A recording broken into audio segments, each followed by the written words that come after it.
الحمد لله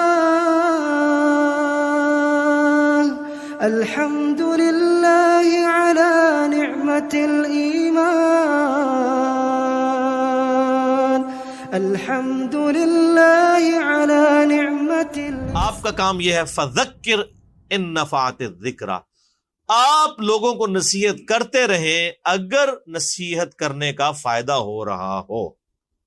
قیامت مضمر ہے اس آیت کے اندر۔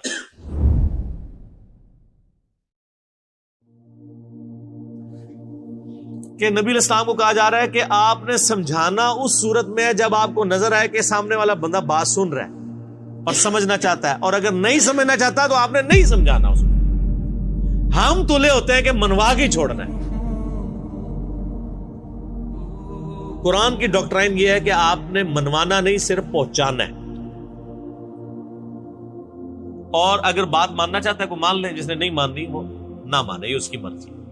وما علینا الا البلاغ، ہمارا کام تو نہیں مگر پہنچا دینا۔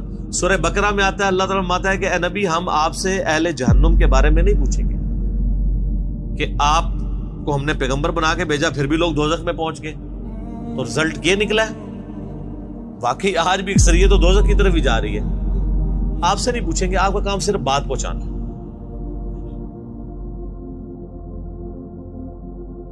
تو عقل والے سے مراد ہر وہ انسان جس کی عقل سلامت ہے، وہ پاگل نہیں ہوا ہوا، اور جو اپنی عقل کے ہوتے ہوئے اپنی عقل کو استعمال نہ کرے تو اس کو اللہ تعالیٰ نے قرآن میں کہا ہے یہ جانور سے بھی بدتر ہے۔ جی سورۃ الاعراف آیت نمبر 179، وَلَقَدْ ذَرَأْنَا لِجَهَنَّمَ كَثِيرًا مِنَ الْجِنِّ وَالْإِنسِ، ہم نے جنوں اور انسانوں کی اکثریت پیدا اس لیے کی ہے، الٹیمیٹلی انہوں نے دوزخ میں ہی جانا۔ وَلِعَوْذُ بِاللَّهِ تَعَالَى اللہم اجرنا من النار، اللہم اجرنا من النار، اللہم اجرنا من النار، آمین۔ پھر اللہ تعالیٰ ساتھ ہی فرماتا ہے ہم نے انہیں عقل دی تھی یہ سوچتے نہیں، ان کو کان دیے تھے یہ سنتے نہیں، ان کو آنکھیں دی تھی یہ دیکھتے نہیں۔ عبرت والا دیکھنا، اولئک کالانعام بل ہم اضل، یہ جانوروں کی مانند ہیں بلکہ ان سے بھی گئے گزرے ہیں جو اپنی عقل کو، کانوں اور آنکھوں کو استعمال کر کے حق بات تک پہنچنے کی کوشش نہیں کرتے۔ طٰہ ما انزلنا علیک القرآن لتشقی الا تذکرۃ لمن یخشی، قرآن ہم نے اس لیے نازل نہیں کیا اے نبی کہ آپ مشقت میں پڑ جائیں، یہ تو نصیحت ہے جو بات قبول کرنا چاہے اس کے لیے۔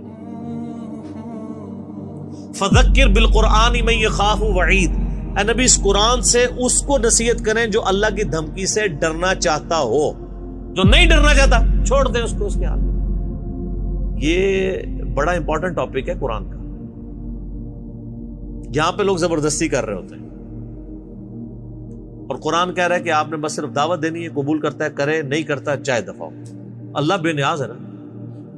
پھر یہاں تک کہ قرآن حکیم میں اس کا کلائمیکس یہ آیت کم از کم 4 دفعہ ریپیٹ ہوئی ہے مختلف انداز میں، فَلَعَلَّكَ بَاخِعٌ نَفْسَكَ عَلَىٰ آثَارِهِمْ إِن لَّمْ يُؤْمِنُوا بِهَٰذَا الْحَدِيثِ أَسَفًا، اے نبی تم اپنے آپ کو ہلاک کر دو گے اس غم میں کہ لوگ اس قرآن پہ ایمان نہیں لا رہے۔ چھوڑ دیں، آپ غم نہ کریں، آپ بس صرف بات پہنچائیں۔ اور یہاں پہ ہے فذکر، پس اے نبی آپ نصیحت کیجئے، ان نفعت الذکرى، اگر آپ کو یہ نظر آ رہا ہو کہ یہ نفع ہوگا نصیحت کرنا، اور اگر نظر نہیں آ رہا چھوڑ دیں۔ سیذکر من یخشی، نصیحت اس کو کرنی ہے اور بات وہ قبول کرے گا جو اللہ تعالیٰ سے ڈرنے والا ہو۔ وَيَتَجَنَّبُهَا الْأَشْقَى،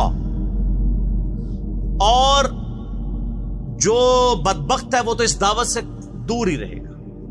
آپ بھی اس کو اس کے حال پہ چھوڑ دیں۔ بدبخت سے مراد یہ نہ سمجھیے گا کہ یعنی اللہ نے اس کی قسمت میں 2 غزل لکھ دی ہوئی ہے، نہیں، ایسا نہیں ہے۔ بدبخت وہ ہے جو اپنے لیے بدبختی کماتا ہے۔ اور اس بات کو اگر آپ نے سمجھنا ہے نا تو آپ سورہ طٰہ میں اینڈ پہ جا کے آیات آتی ہیں جہاں قصہ آدم اور ابلیس کا اللہ نے ذکر کیا ہے نا، تو وہاں پہ اللہ تعالیٰ نے مسئلہ تقدیر کو اس حوالے سے ڈسکس کیا ہے۔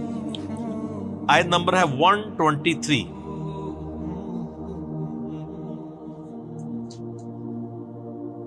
آپ کے یہ بلو والے قرآن میں پیج نمبر ہے 321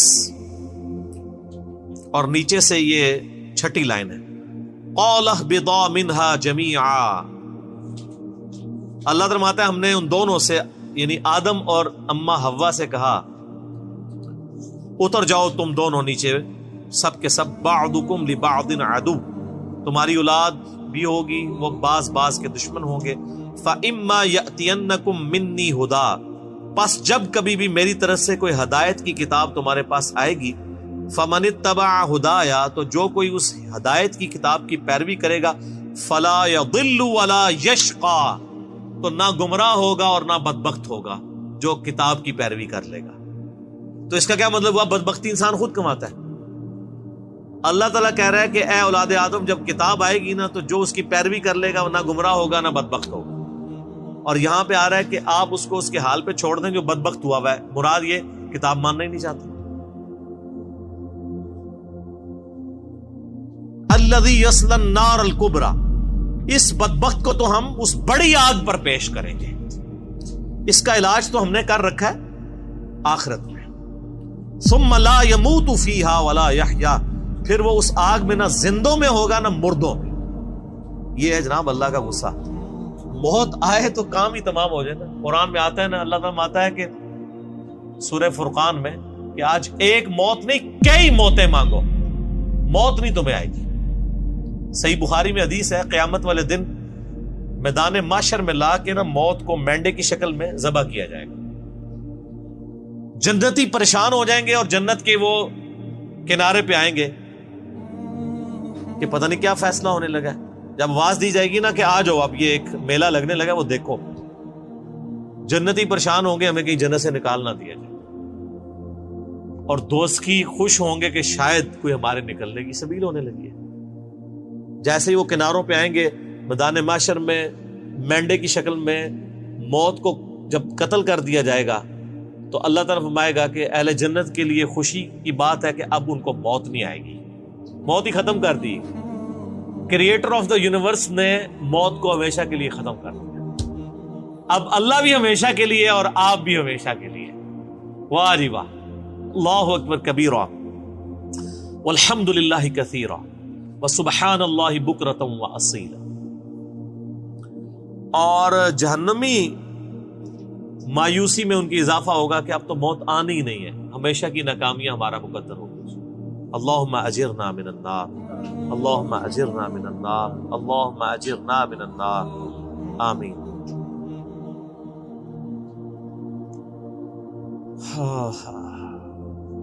نہ وہ زندوں میں ہوگا وہاں پہ نہ مردوں میں.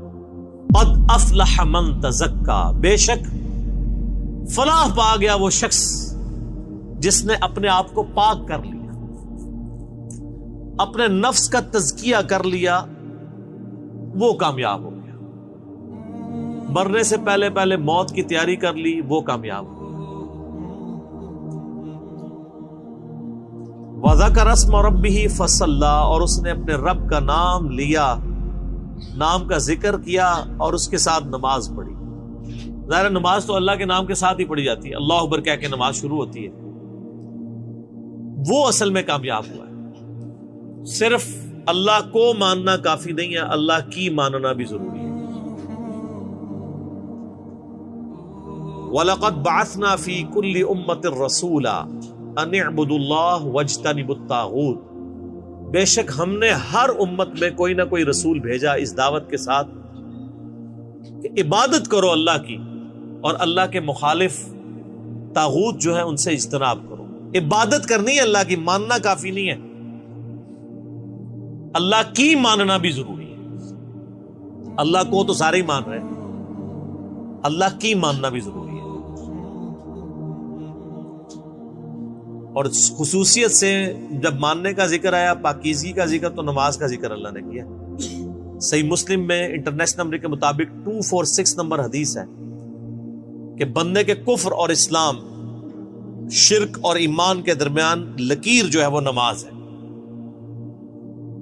نماز نہ پڑھنے والا پاکستان کے شناختی کارڈ میں مسلمان ہے, اللہ کے حضور وہ عملاً کافر ہے. عقیدے میں بے شک مسلمان ہے لیکن عملاً کافر.